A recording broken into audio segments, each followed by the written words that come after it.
Jacqueline, feel free to share your screen. Let's see. Hmm. All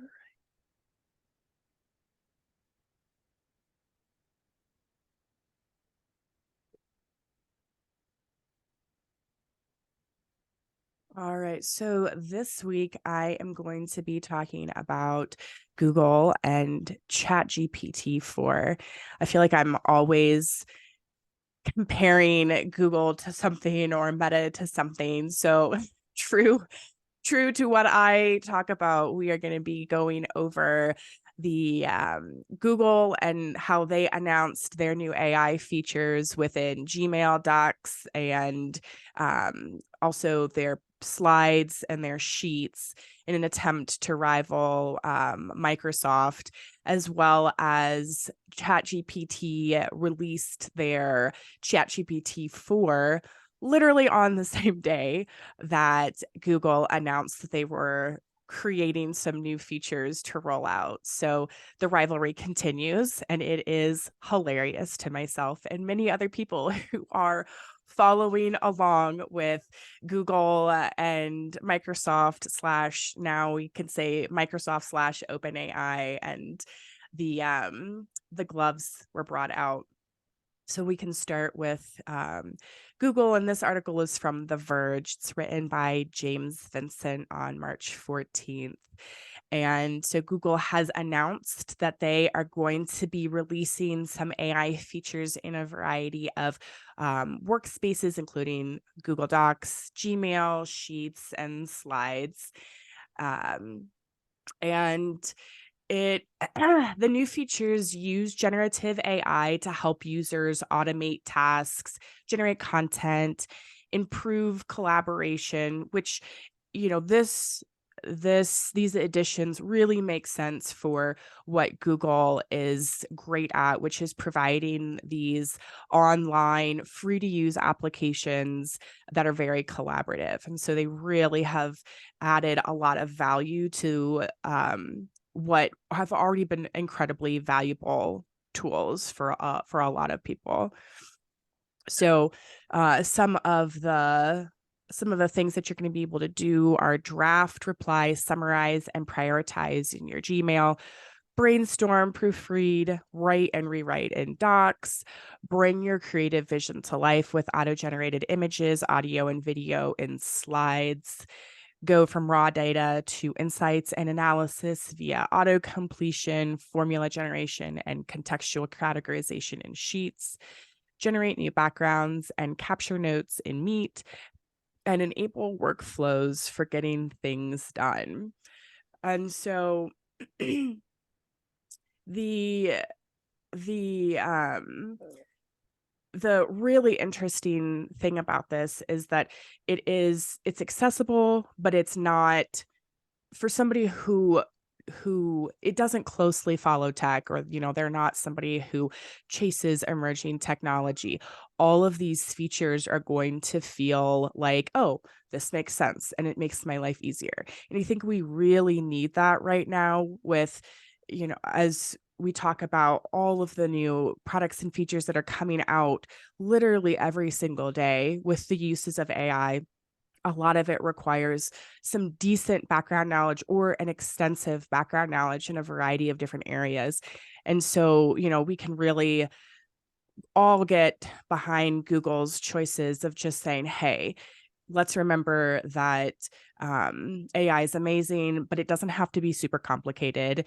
And, these are not just use cases, but this is really taking everybody baby steps to that next level. And so, excuse me.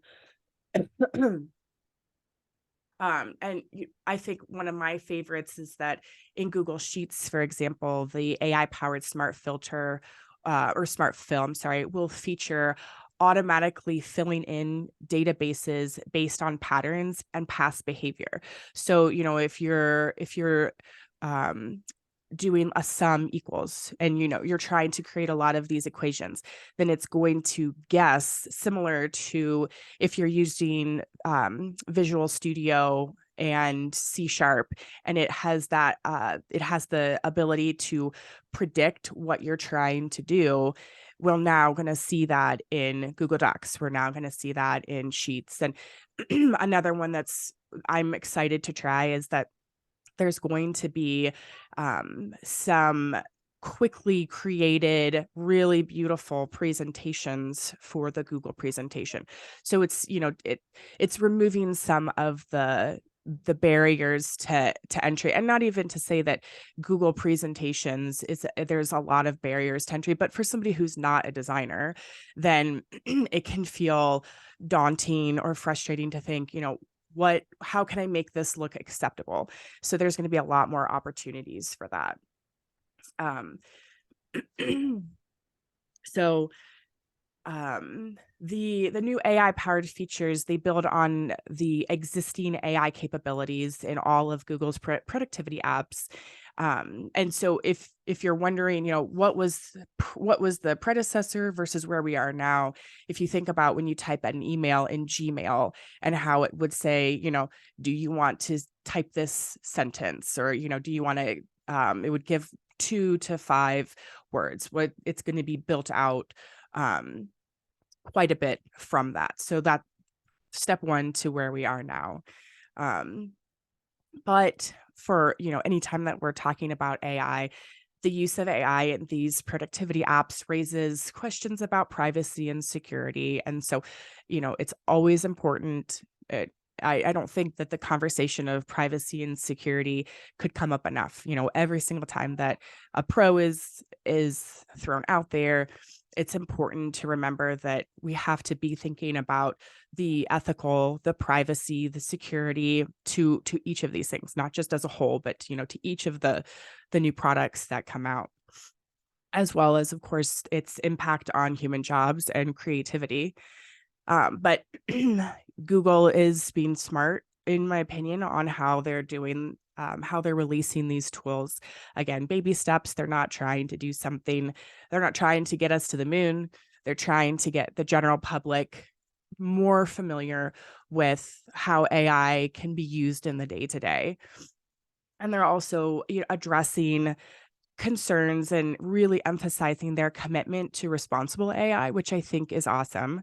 And they have stated that AI tools are designed to augment human intelligence as opposed to replace it, and that they are really committed to addressing AI concerns and creating technology that's ethical as well as responsible. And so, I don't know, we could say that it's lip service. I don't know that Google knows how to do that any more than anybody else. But, the fact that they are continuing to lead with, yes, we are thinking about the ethical ramifications. Yes, we are thinking about privacy. Yes, we are thinking about this, our tools as a means to augment as opposed to replace. I think that then becomes sort of a foundation for everybody to continue to operate within those. Yes, we are also thinking about privacy. Yes, we are also thinking about ethical ramifications. And, yes, we do also want to create content that augments as opposed to replaces. And so on the same day that Google released all of this information and all of these new tools, ChatGPT decided to do a mic drop and release or announce that they were releasing ChatGPT 4. So whether or not they had intended to release it the day of, we will never know, because all of the features that will be available for ChatGPT 4 are not currently available, but they did announce that it's coming, and there are some features that you can use right now. So that poetic timing, to say the least. But of course, as always, ChatGPT does an amazing job of summarizing what it is that they are doing and helping people to really understand what where we are, and then of course, and then, next steps of this is where we have moved ahead. So ChatGPT 4 can solve difficult problems with greater accuracy thanks to its broader general knowledge and problem solving abilities. So let's see if we do.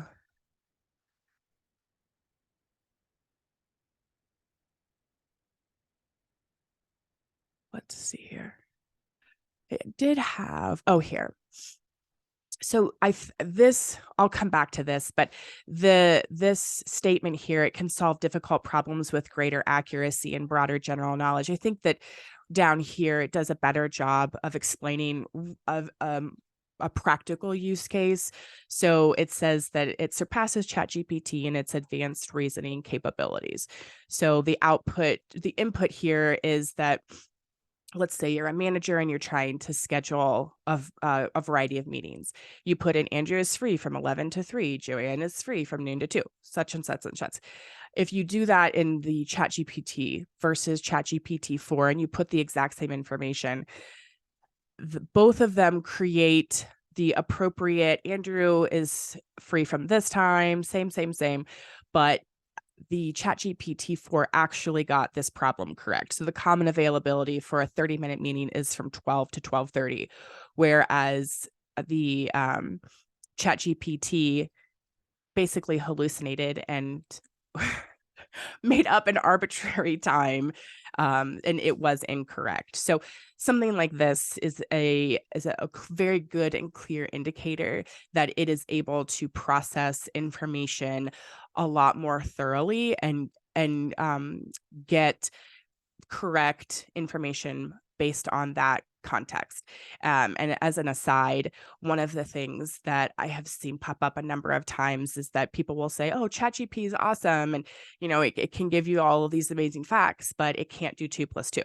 And so that that is essentially what this is showing, this back and forth, that it's not going to be perfect, but it's going to get a lot closer to some of these very basic tasks. And then the larger context is another really awesome feature. So it's capable of handling 25,000 words of text, allowing for use cases like long format content creation, extended conversations, and document search and analysis. So not only can you upload more information to ChatGPT, but it will output up to 25,000 words, which is significantly larger. I believe that the previous one was somewhere around, I think 3,000. So that is a lot more processing power. It doesn't say this here, but previously ChatGPT was able to answer questions. And if you asked it, hey, can you come up with, let's say, I used it to come up with a use case for developing an AI platform to help children learn AI. So it gave me a couple of different ideas for how I could use AI to help children learn AI. But this is actually will be able to ask questions. And so, if you're a teacher and you're trying to figure out a good way to, get students to understand the content, and you want to help with the test, or whatever that those use cases may be, it now does have the ability to think abstractly in that sense, which I think is another really great use case. So this, I do need to add that this 25,000 words is not available yet.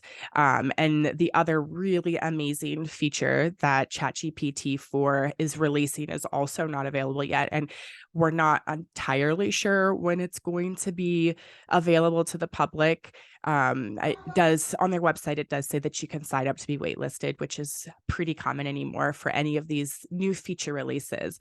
But this other just absolutely amazing feature is going to be that ChatGPT can accept images as input, generate captions, classifications, and analyses.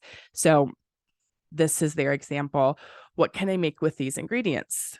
you could make pancakes or waffles or crepes or French toast or quiche, muffins, bread. And so this the fact that it's going to be able to be uploading or responding to photos, and there's a little bit of a rumor that it's going to be able to respond to videos, although I doubt that that's going to be in the immediate ChatGPT 4, is huge. Not only will it be able to receive photos, but there's talk that it will be able to output photos. So they are potentially merging that DALL-E technology with their ChatGPT technology. And I know that we've talked about this in the past, that ChatGPT was able to pass the bar exam, it was able to pass the medical licensing exam, but we said that even though it passed as, like a total slacker and just barely passed. But this ChatGPT 4 passed in the 90th percentile for the bar exam and the 99th percentile for this biology Olympiad. So it with its ability to process that 25,000 words, along with in the back end of things, it was trained to be smarter, not necessarily bigger. Then it was taking feedback from users, it was taking feedback from people who actually work at OpenAI, to be able to better fine tune output. And so, just in those first months, we're seeing incredible growth and accuracy, which is really amazing. So this is sort of their statement of, we spent 6 months making ChatGPT safer and more aligned. It is 82% less likely to respond to requests for disallowed content. So I know we had talked about how Bing had started harassing people and doing all sorts of crazy things, trying to take over the world and get people to divorce their spouses. So they really put that as a priority. And so, there's going to be a lot more safeguards in place, and it is 40% more likely to produce factual responses, compared to the ChatGPT 3. So, when you're typing questions to it, it will still hallucinate in that. So hallucinating means that it just sort of makes up information to be able to sound correct or to be able to make a logical conclusion. And ChatGPT 3.5 was notorious for doing that. And ChatGPT 4, when I started to poke around, it will still make up random information, but it gives these caveats like, I'm not an expert in this area. This information may not be correct. You're going to want to fact check this, and then spits out this data when it's unsure.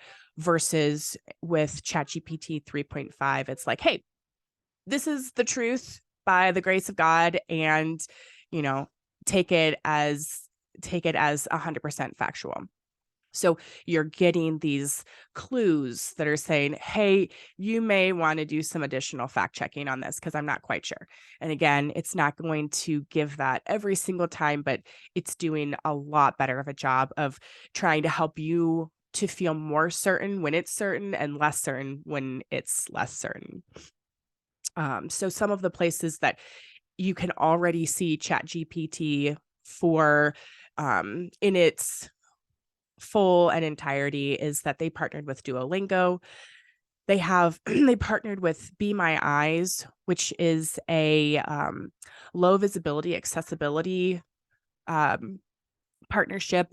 And so it's using that photo recognition to be able to create auditory cues for people. And it has already been a huge game changer for low visibility people, which is amazing. They've partnered with Stripe. And so Stripe is leveraging ChatGPT to streamline user experience and to combat fraud, which is awesome. Morgan Stanley is an interesting choice. Their wealth management deploys ChatGPT 4 to organize its vast knowledge base. So here, we're already seeing other companies getting in, buying in and getting their own version to be able to really fine tune models. Khan Academy is using it. It's limited in its pilot program, but they are starting to use it in a similar way that Bing has those has the chat and response features. And then Iceland. Iceland is using it to preserve their language. So sure, why not? That's a use case that I would not have put as in the top, one of the first adopters, but good on them. So excuse me. Um the the changes that we are seeing between in just 6 months are staggering. One of the things that's not listed on their website and is absolutely incredible is that because it can process photos, as a developer, they had a developers conference and they did a live testing where people could come in and see somebody from OpenAI using it and exploring all of the features. And one of the developers took a photo of his sketchbook with a terribly written handwriting and just a very general, like rough Figma board of what he wanted this website to be. And he asked OpenAI to create a website that features dad jokes and have it code, and I think it was JavaScript. And so he from this terrible photo that he took and he uploaded it onto ChatGPT for, it created code, the code worked, and it had a functioning website. So is it going to be as beautiful as this? Not a chance. But this just is going back to, in 6 months, we are seeing staggering leaps and bounds in what it is able to do. It's showing that it's going to be, as I said, able to take in photos and create information from it. It's faster at coding, it's better at coding.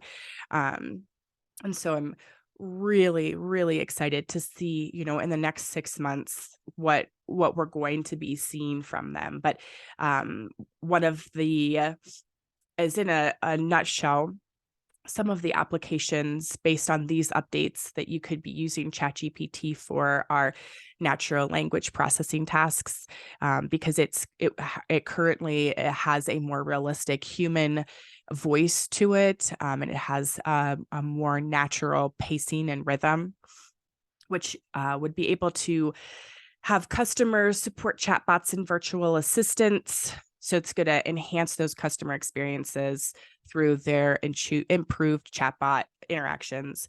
It's going to be better for content generation for blogs, articles, and social media, for code generation and software development assistance, and for language translation and summarization.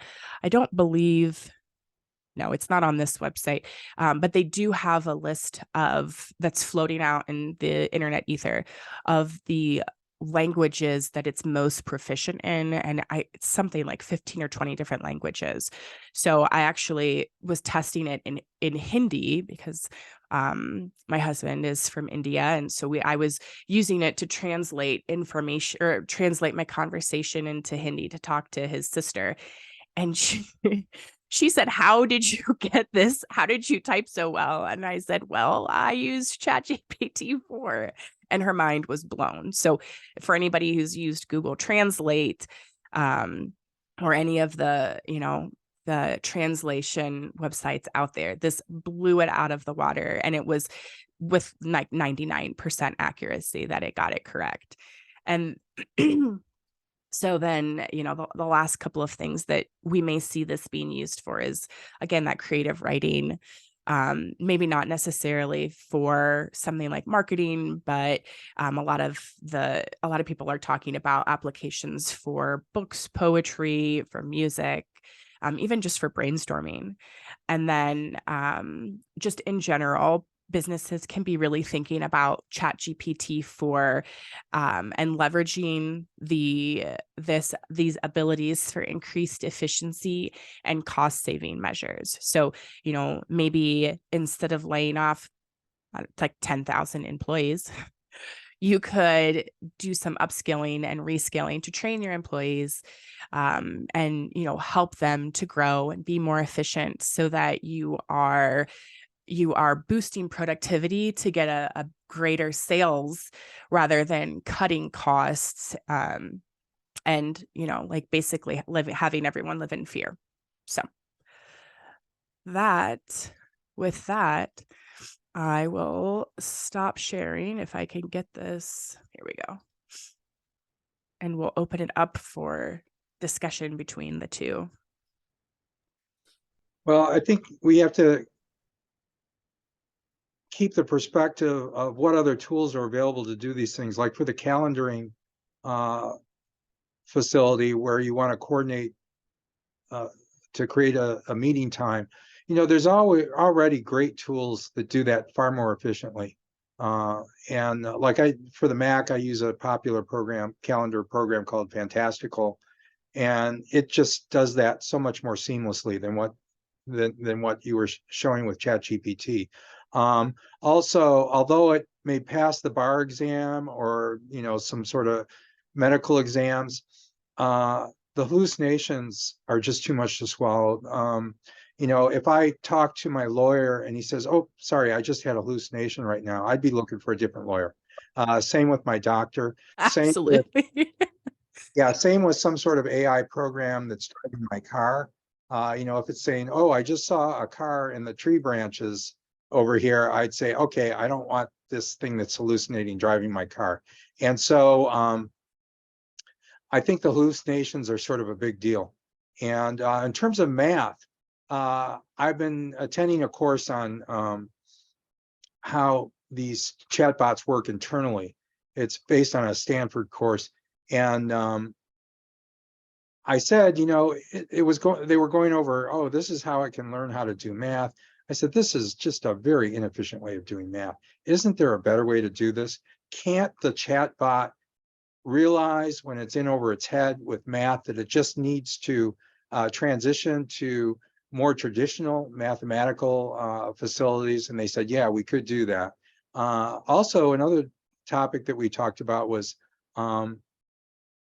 how to have the bot learn how to reprogram itself and run its own performance metrics on changes. Ask it to change its programming, take part of its programming and ask it to change or modify that, and then plug that modification into itself. And then and this is something you would have the system do off in a corner by itself, not on your production system, but make changes to its own programming and then test those out using its own performance metrics and come up with better versions of itself. And I said, you know, you might not understand how it works anymore once it does that, but do you really care if it's performing so much better? So the researcher I was talking to said, well, that would sort of screw up our code reviews and stuff like that, but it's an interesting idea. So I think the stuff with Microsoft or with Google, this is all a natural progression. And you expect that these things have to happen. And I saw on CNBC the other day, they said that how is Microsoft's additions affecting Google search traffic? And apparently it's affecting it very little. So this is hardly making a dent in terms of the Google versus Microsoft thing. So that was interesting. Someone else, one of the other anchors on CNBC mentioned that you could now take a photograph of what's in your refrigerator, and you know, the new version of ChatGPT could give you a bunch of recipes that you could make based on the contents of your refrigerator. I told that to my wife, and she said, well, big deal. What about all the contents of your shelves, of your pantry, and all that stuff? So it's true, you need to consider all this other stuff as well. So there's a lot of, this is sort of the natural progression of things, a lot of things that you would sort of expect to happen, but there are a lot of bumps in the road, I think, along the way. And Jim, I want to point out one of the things that you had started with is there are a lot of companies who are already doing things like this with AI, and they're doing it really well. That's actually one of the critiques of the AI that not ChatGPT, that Google released, is that there were a lot of little companies who were trying to get in on document review and, you know, time organization and all of that stuff. And it may be that they are pushing some people out of the way so that they can continue to be leaders in the industry. So we will see what happens as as these big companies fight for position number one, how many other companies are, you know, stopped in their tracks because Google, for instance, is releasing all of this stuff for free. And, you know, ChatGPT, a lot of this stuff, I mean, I pay for the professional versions so that so that meant that I could have access to ChatGPT for sooner. But, you know, within probably a month or so, then a lot of that stuff will be available in the free version. And so its capabilities will also stop some of these smaller businesses that are trying to capitalize on AI. So it'll be interesting to see who is actually able to get in the game and stay in the game. I think in the case of Fantastical, for example, the calendar app on the Mac, and on iPhones and all that stuff as well. But I think for that, they're not using AI. These are just traditional features that have been available for some time. And in a sense, they're better than the AI performance. So, and likewise, Wolfram Alpha, for example, does a lot of mathematics stuff, and it's better. There's a lot of AI that's built into the Wolfram products, but that's been out for a long time, and it's better than the math that you see the chatbots doing. And in fact, it's I mean, the Wolfram products, they will do symbolic calculus and differential equations and stuff like that, which is way beyond what the chatbots are doing right now. So I think there's a lot of great products that are already out there, and it's sort of incumbent upon the AI products to even match their performance, come close to their performance. So anyway, it's just like with self-driving cars, for example. It's very hard to come out with a self-driving car, but the technology that goes into that is great at driver assist and can save lives right now with driver assist. And so that kind of stuff, I think there's all kinds of opportunities for this stuff to improve our workflows and improve our lives and so forth. It's just, how do we use everything in the smartest way? How do we use the best tools in the smartest way? Or keep up with all of the tools. Yeah. In a way that doesn't feel like you're drowning. is where I'm at each week. So Dominique, would you like me to go? Yeah, please. Okay. So let me see if I can. Oh, this is the Scientific American.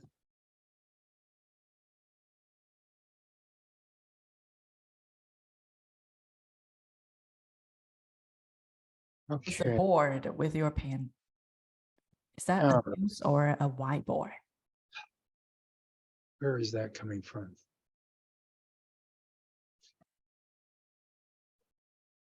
It's weird. I select one thing and it shares something else. Okay, here we go. Yes, AI outraces, right? Human champs at video game Gran Turismo. Yeah. So I don't think if you're a race car driver, you want an AI controlled race car in the race with you. But one level of performance is to train AI to drive a race car, for example, in a video game. And real race car drivers, they are special people with special training and special skills. You know, to get the fastest performance out of a car as it's going around a track without killing yourself is quite a feat. And so AI systems have been training to do that just by themselves, just run laps by themselves. And so now what they've done is train it to race in a video game with other cars being there. So this is not real world, but it's another sort of milestone to get part of the way there. So anyways, I thought that was very interesting, and there's a great Scientific American article on this. Scientific American does a lot of very interesting coverage on these topics, and so it's sort of a great thing to read about all this stuff. Alphabet's is sort of in a similar vein. Alphabet's Waymo cuts more than 100 jobs in second round of layoffs.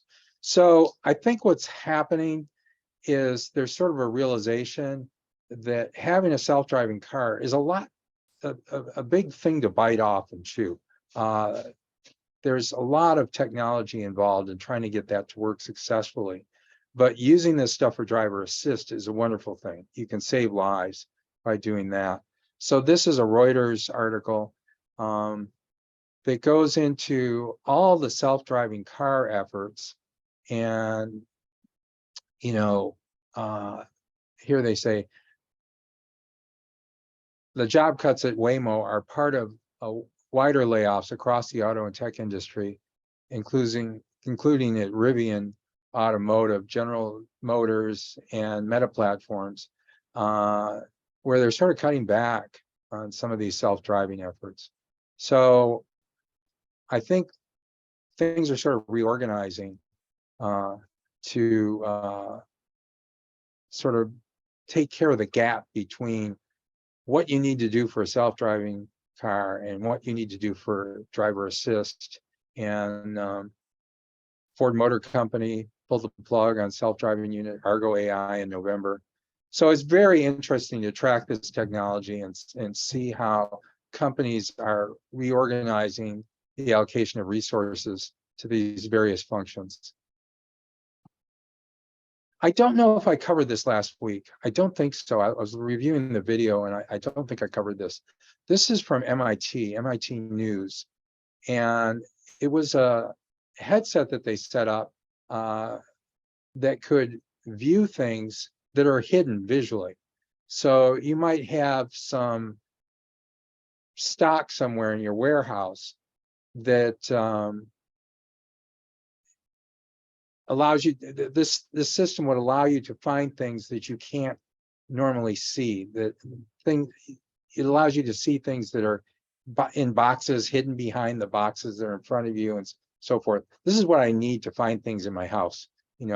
Show me where all the hidden stuff is that I haven't been able to find.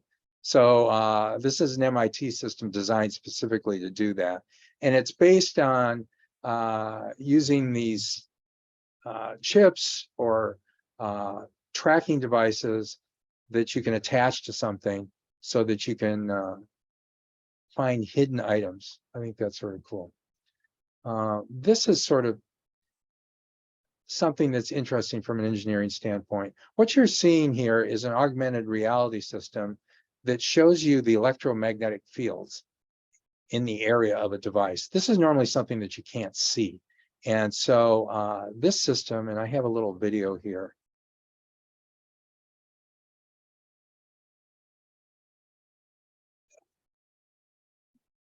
I'll just play a little bit of it.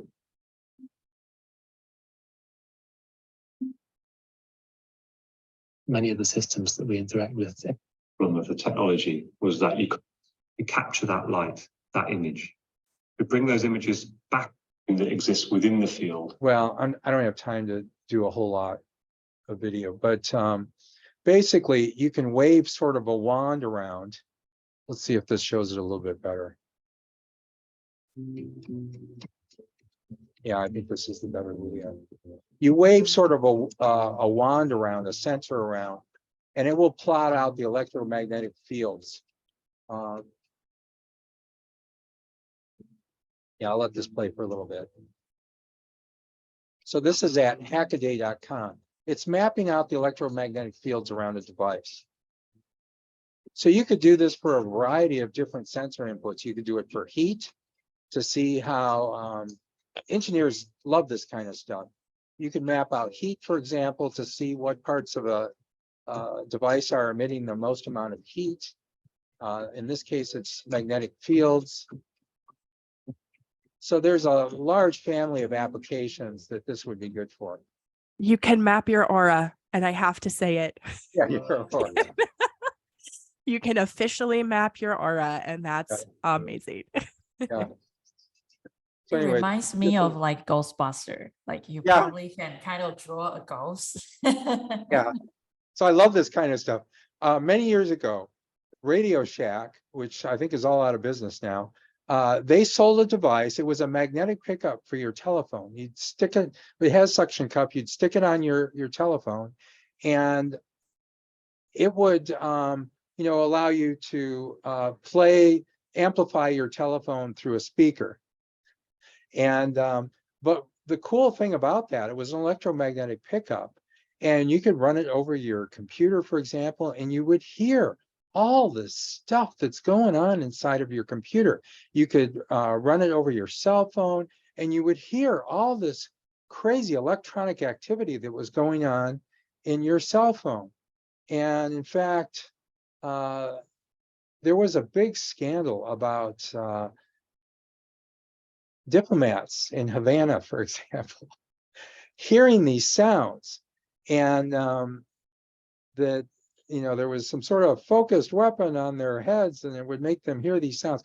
Well, the sounds that they described hearing were very similar from what you would hear if you ran this electromagnetic pickup over your cell phone. And they said that this was happening at the upper level floors of newly refurbished hotels and so forth. That's exactly where you put your cell phone antennas if you've got a repeater system for a cell phone. And so I just wonder if what they were picking up was electromagnetic fields that were focused on the user's cell phone while they were in this space that was near cell phone antennas. I went to a meeting one time of a local cell phone provider that was trying to get approval within a building to mount cell phone antennas on the exterior of the building for a cell phone repeater station. And this, they had to be very careful about the amount of power that was being focused by these antennas. There were a lot of standards for how much power your system could use in this situation. And I just wonder, is this what people were experiencing? They were just inadvertently getting exposed to these cell phone stations. And so anyways, this kind of technology I think is just fascinating because it opens up a window to see things that we normally can't see. And I think this is a great way of using augmented reality for engineering systems to map out electromagnetic fields, map out heat, map out all kinds of things. So anyways, that's my stuff. Before we move on, I want to say that I'm super excited that you brought up that MIT article because I had considered talking about that. I love that technology.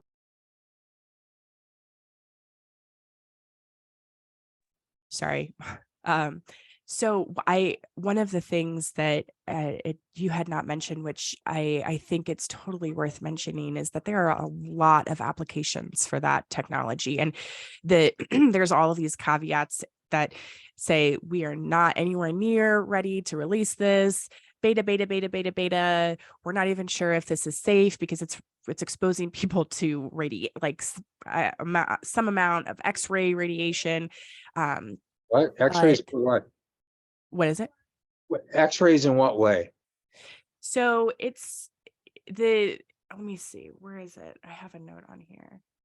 So it's saying that while researchers have this note here that says, well, researchers have stated that the technology uses low power X-rays. Wow. There's still a risk of harm from exposure to radiation. So they're just not sure. And I'm sure that's, something so small, but they're being smart about covering their tracks. The MIT system was different in that it was using these little tags that you can buy right now that work with your Android phone. Apple sells them that work with the iPhone, and they help you locate something. In this case, it was instead done visually, but it was using the same sort of technology, although they had their own custom way of querying these devices, but it Yeah, doesn't. it's That ahead. system does not use X-rays. X-rays would scare the heck out of me. so, and maybe we're talking about the same thing, but they had said that it's creating a map, right? It creates this overlaid map. Yeah, yeah. And one of the sensors I think that you were talking about is those security tags that are on clothing. That's something. Yeah. Yeah. But one of the applications, let me see, I've got a note for that. Where is it? That right here, that the technology has a wide range of potential applications, including helping emergency responders locate people inside of trapped buildings, allowing construction workers to identify hidden structural defects in buildings, or even help with medical imaging. So this technology is amazing, absolutely amazing. And I do hope that we continue to see money being put into something like this, because especially for first responders, that would be unbelievably helpful to be able to see trapped people, and or locate things. If you're going into a building, maybe they're able to fine tune it to look for weapons. So if there's no weapons, then you don't have to assume there's weapons. Then you're not drawing a weapon to enter into someplace, and you're going into someplace with more ease, and hopefully there are less accidental shootings, and whatever the case may be. So I'm very excited to continue to pace what MIT is doing here. Well, there's a system that already exists for cell phones, that allows you to like locate your cell phone. Let's say you misplaced it or something, but there is a system that will help you locate your cell phone. What if you had a setup whereby people who have their cell phones on them get in a building that collapsed during an earthquake, and you could automatically turn on that feature in emergency situations, even if they don't normally have that turned on. Have Apple or whatnot turn it on so that you could then locate them in the rubble using their cell phone. That would be a great way to do things. So there's all kinds of opportunity for use of these systems, I think. Now, in terms of X-rays, I don't think you'd want something that's emitting X-rays. There was a thing that happened probably in the mid to early 1900s where when they first discovered X-rays, they created a system for shoe stores where it was a big box. You could stick your feet in it, and it would take an X-ray of your feet in the shoe store, to see how well the shoes are fitting or whatever. But it was using X-rays, and they found that that was a bad thing. It was creating a lot of X-ray exposure for people that you don't want. It could cause cancer and so forth. So they had to get rid of those. But X-rays you got to be very careful with. But this other stuff is much lower energy, and you don't have to worry about that so much. So it is all interesting technology. Dominique, Cool. Kyle, did you guys have something? Yeah. I'll talk about shoes. I remember I saw one startup that create a shoe, like a shoes that allows people, for example, if you go out jogging, right, and you will transfer your energy into electricity, and the shoes will store your running into battery, and there will be a USB charger at the back. And you have shoes, right? And on the back of the shoes there's a USB. So every time when your phone run out of battery, you can just recharge. Look at it in And you your just keep running, right? And later on your shoe is full of battery and you can charge your phone. It's like a hamster wheel built into your shoes. I think this is very smart. Well, there's an interesting thing that I noticed some time back, and it's insoles for your shoes that vibrate. So if you spend a lot of time on your feet all day, you can get these insoles, and the vibration is so subtle that you don't even notice it yourself. But it can improve the circulation of your feet. And it turns out that if someone has problems with the nerves in their feet, for example, peripheral neuropathy, that they have problems with proprioception. So they have problems feeling what their stance is and so forth. So if they like look up straight up in the air, they may lose their sense of balance.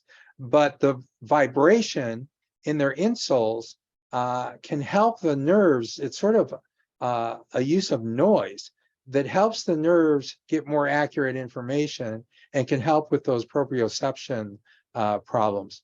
So that's an interesting technology as well. Maybe, and they have a battery in them. So maybe you could sort of combine these two systems so that walking around and running around would recharge the battery in your little shoe vibrator and would help you if you're on your feet all day or if you have peripheral neuropathy. It reminds me of Matrix. I think human beings probably the battery of aliens, right? They just keep us hallucinating so we can keep busy and we create some energies and charge their spaceship. There you go. There you go. So there's a patent in there somewhere. Yeah. Okay. Cool. Yeah. So let me share with you mine. Mine is very quick. Yeah.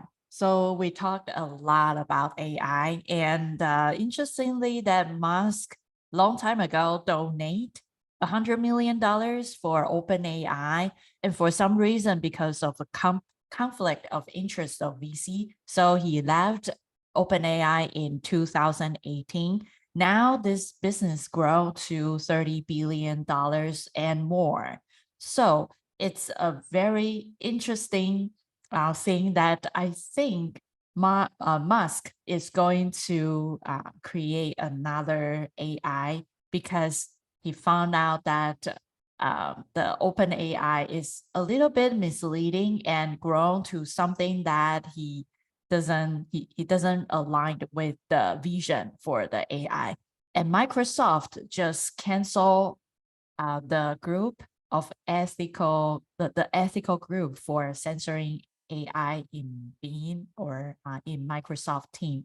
So I think it's a little bit concerning about this because there's a book called Singularity, and it says that if AI is going to, outsmarter than human, the star game point is also the end game.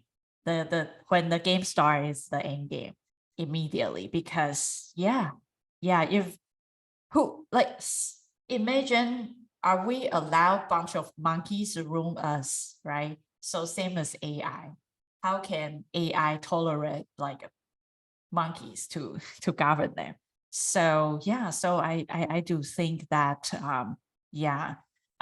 ethical group or something that help us to censor the AI kind of help us to kind of not really be defeated by AI so quick. So any thoughts, comments? That should be, I mean, at this point, it should be a mandatory, I don't know, not even feature, but just a part of the process that if you are working on AI, you have to have someone that is working on the ethics, because it only takes one person, it only takes one project to get things going in a really bad direction. So that is really disheartening to hear that Microsoft, being such a front runner in this industry, is throwing ethics out the window and saying, "Oh, I'm sure it'll all be fine. I'm so sure it'll all be fine. We're going to ignore the warnings of all of the people who are currently speaking, all of the science fiction writers and futurists who've been talking about best practices, to be able to move these things forward. Because what's the worst that can happen, right?" I think that Oh they're trying. There was an interview of Microsoft president on 60 Minutes, and he said within a day of that New York Times article coming out about their chatbot hallucinating and asking the reporter to leave his wife and all this stuff, within a day he said they had clamped down on that. So they're trying, because it's certainly not good PR for them when crazy things like that happen. And I think everybody was trying to trigger those weird answers. by the way. Yeah, yeah. Everybody's just trying to see how evil or how misbehavior that AI bot can be. Well, that's useful. It's good for people to run these things through their paces and find out where the problems are, what the limitations are, and so forth. You want to do that with new technologies. You want to sort of try to get them in line.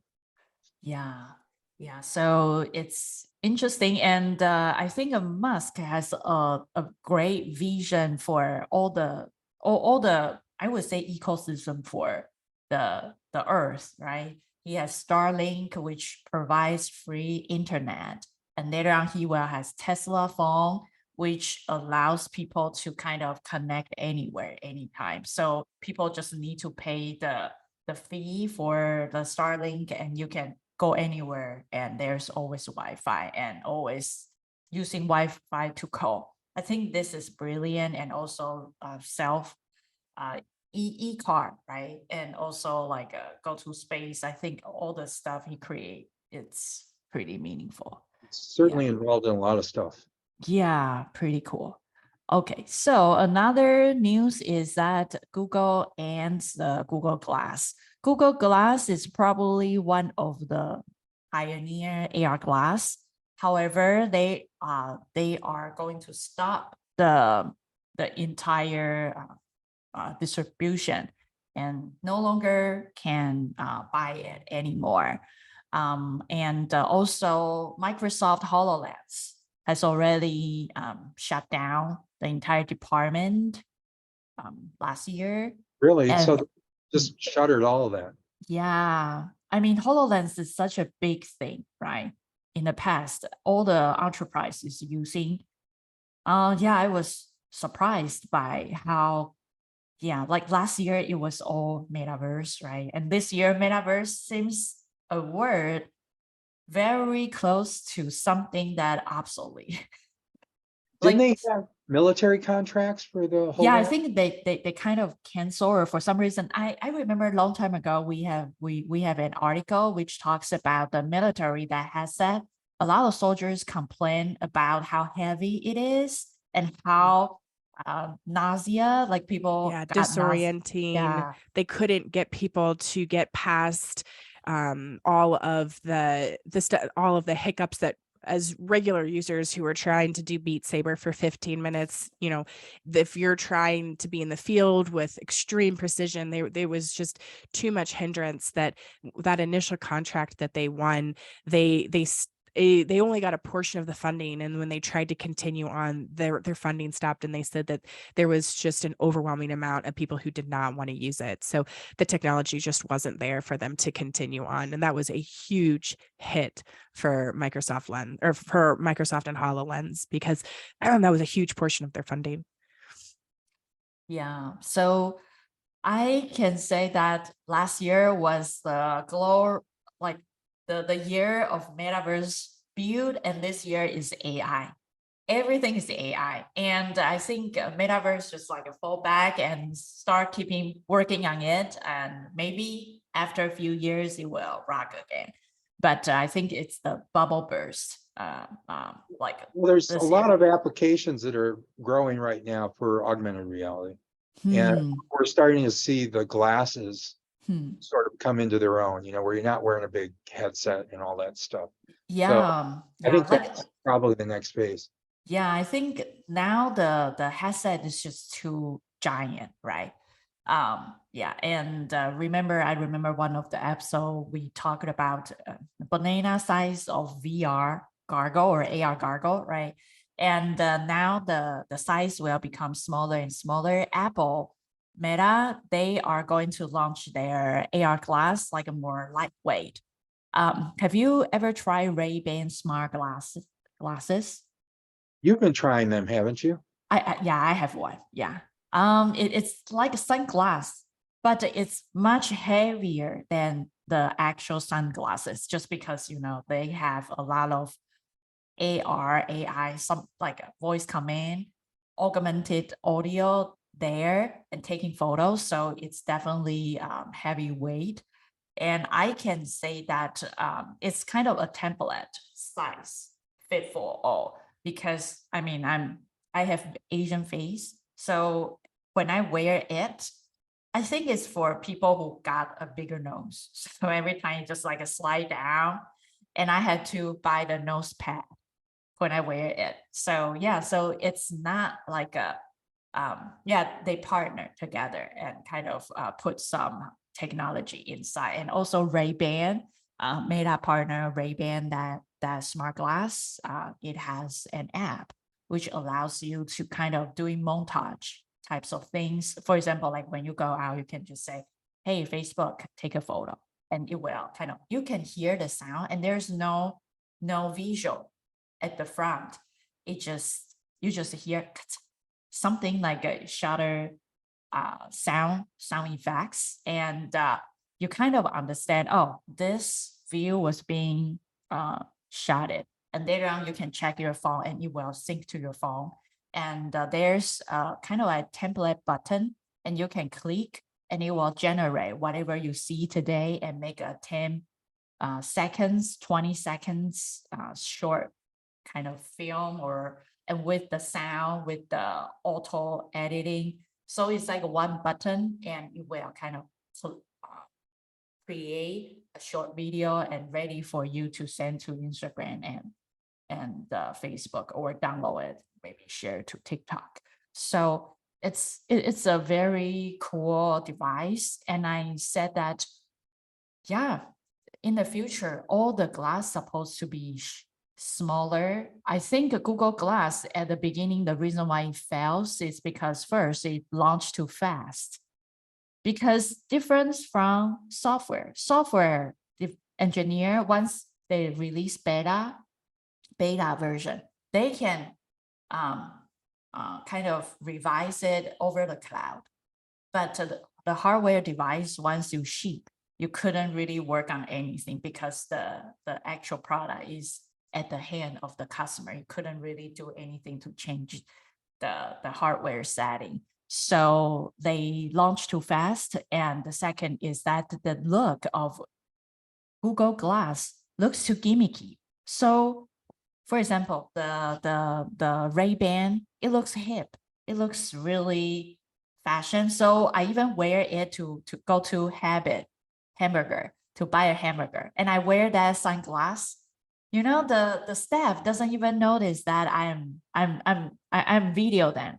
It has a little red flashing light, doesn't it? No, it doesn't. It didn't. Oh, it doesn't. No, it didn't. So Ray-Ban, smart glass. Yeah, I mean, I was so surprised that people didn't even notice that. It's interesting. It's just to have a little kind of camera ring, right? And it didn't have the red thing. It's just like when you wear it, it just looked like this. I Look mean, like regular glasses. yeah, and doesn't even have this light. So it just look really cool, but with the front like this here. But this looks, I mean, yeah, looks just like a accessory. Yeah, if you I see wonder someone what's going to wearing, happen in the future. I mean, as we're talking about privacy concerns and recording people, Well, that, you know, I wonder if you're gonna, if you are recording, like you hold up your hand, or you have this like little sign that's like, hey, I'm recording right now, or, you know, how are we going to get people's consent to, you know, have everything around them recorded? Although, you know, if I'm taking a video of my daughter, I'm not asking people around me, oh, hey, can I get your consent because you're in my video? So yeah, it'll, you know, obviously a use by use case on what the application is, but it's definitely like I don't know, like a secret agent spy, and you're in stealth mode, you know? well, there is an issue with that in the sense that, you know, like you can't whip out your cell phone in a locker room at the gym or something like that, okay. and start taking pictures. And so there would be a similar issue with these glasses in that regard. But isn't there, next to the camera, there's a little white spot Mm. in that picture? This one. Yeah, isn't that a light that flashes? Uh, As far I as I would- know, because when I take photos, I didn't even see things. But if you record videos, probably that one will be gone. Yeah, I think it supposedly flashes, although I don't know if anyone would notice it. That was one of the criticisms of the original Google Glass, is that it looks so distinctive, and people started to realize that people might be taking photographs with this distinctive looking pair of glasses, and it freaked them out. And so the original model, they had to discontinue it for those reasons. Yeah, but with Ray-Ban, how can you even tell? For example, when I wear my, this glass is more for computer. It's just block the blue ray. So Yeah. I wear this for my eye strain. Yeah, like for example, it looks kind of a little thicker than this glass, and it's pretty much that's it. So when I wear this to buy a hamburger, and I record the entire process, I even share on my Facebook just for testing. It's nobody noticed. Everybody work like I just wear this glass and talking to them, and they don't feel like they are being shot, and I didn't even get any consent. So it's kind of a little dangerous if you think that if it is in locker room or woman's, dressing room or something. Yeah, they may end up banning that kind of stuff. Yeah, it's yeah, so that's another issue. And the other one is, this is the Xiaomi's innovative AR glasses bring QR code payments to life. So they had a patent which allows people to scan the QR code through AR glass and then do the process of paying. So I think this is a very interesting thing. So it reminds me of Amazon. They have no payment, no checkout store. You can just grab and run away, right? And it will kind of deduct from your Amazon account.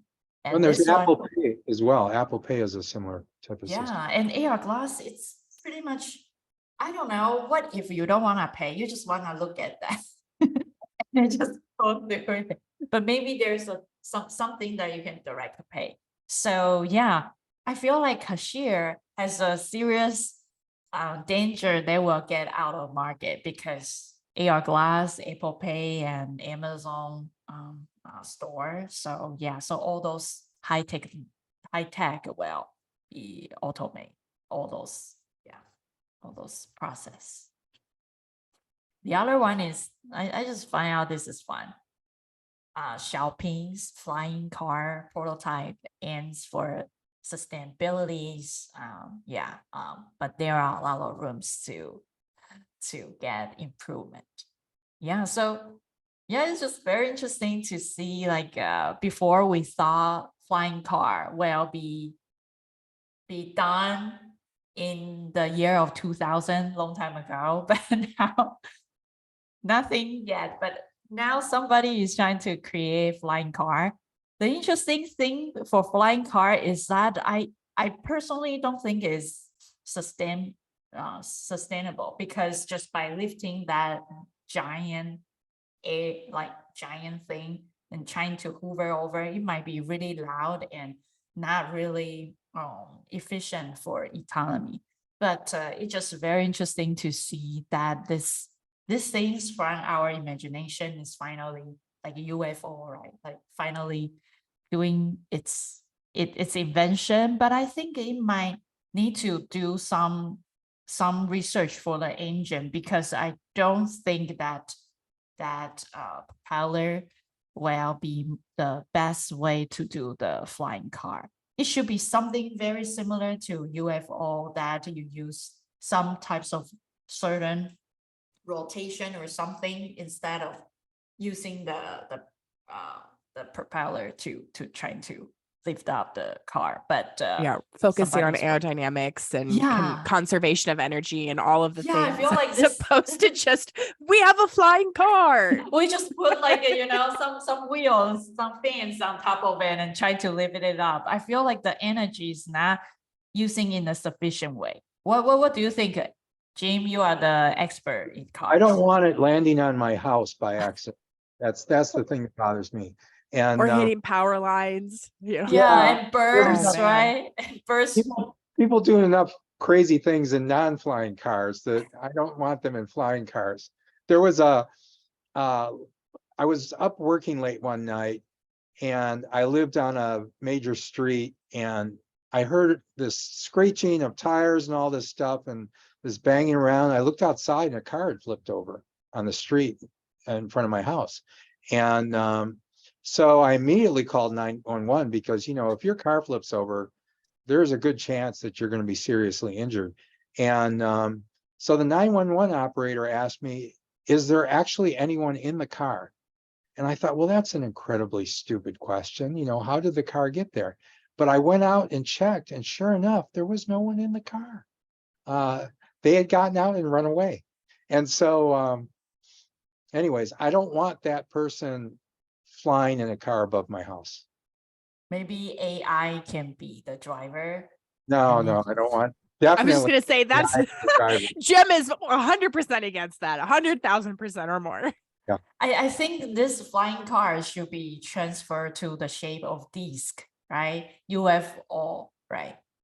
Yeah, like more like a flying saucers instead of this. I just feel like this is not energy efficient, and that propeller will cut, you know, What if it wire. runs, what if it runs out of gas or the batteries die or whatever? While And it's just like a fall down and Yeah. crash bunch of people. Yeah. Yeah. Yeah, I don't think this is like a useful, and I still think UFO might be a better solutions for this one, but it's Yeah, what happens to the UFO industry if we have flying cars? Now you're not going to be able to tell the difference. but I think a UFO probably more like fits to the aerodynamic. Yeah, I think the Yeah, UFO. more yeah, and UFO, you know, like it can go down to the water and fly and change the direction. Yeah. I And wonder if without there's acceleration. got to be a patent out there somewhere, Jim, right? Or maybe not. If there's no patent, that design can be stolen. Well, there's been a lot of work in flying cars, been going on for a long time, but I think the big hurdle is just a big safety issue. Yeah.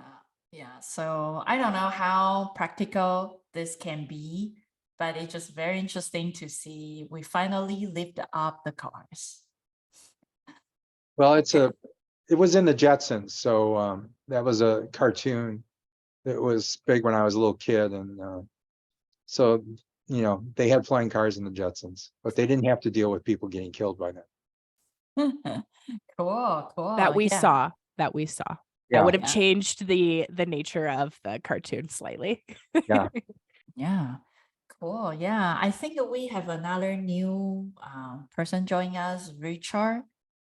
Hi, Richard. Do you want to say hi to us? I mean, usually it's 4 of us every week. You want to have an introduction or just say hi? You can unmute yourself. I don't know whether you are at the desk or not. If you are. Okay, it's fine. No worries. Jacqueline, your camera is black now. I know I'm getting sick and it's just a hot mess over here. So Oh, okay. I'm black now. Yeah, it's okay. No worries. Yeah. So thank you everybody for joining us today, and yeah, and see you guys next Saturday. Bye-bye. Okay, take Thanks, care. Bye, everyone.